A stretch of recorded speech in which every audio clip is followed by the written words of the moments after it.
Okay, you might have to reduce the scaling of your character for the next task to give you room for your type and your background.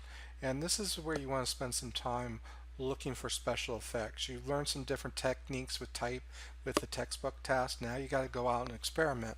And one of the things I tell students to go and do is just search for, type out what you're looking for and say type Photoshop, and you're going to find anything that's out there. There are tutorials or styles that you can work with. And here's one of the tricks I'm going to show and indicate to you is that sometimes you might have to bring some things into Illustrator.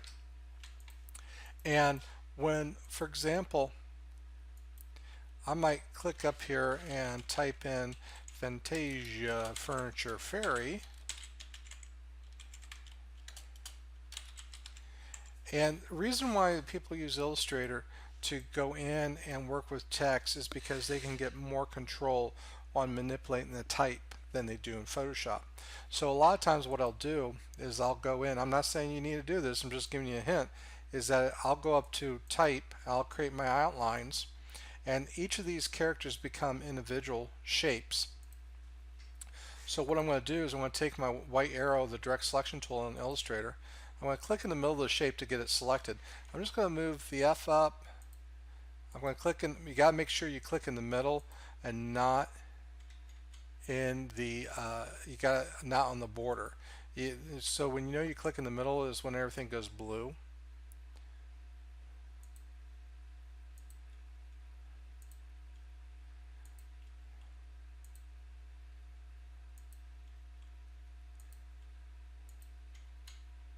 And what I'm doing is just giving it just a different look.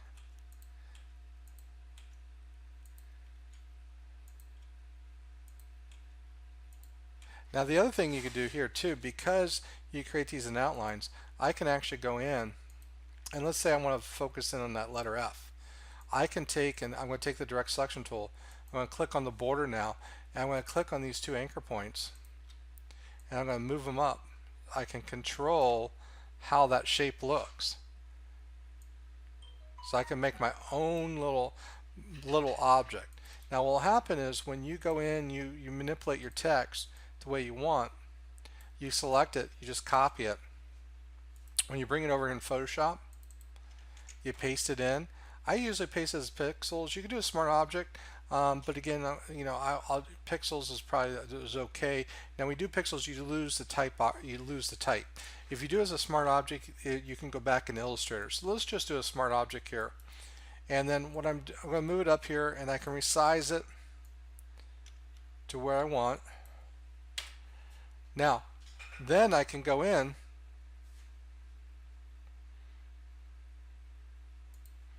I can apply layer styles to this if I wanted to. Don't forget there's a window up under styles.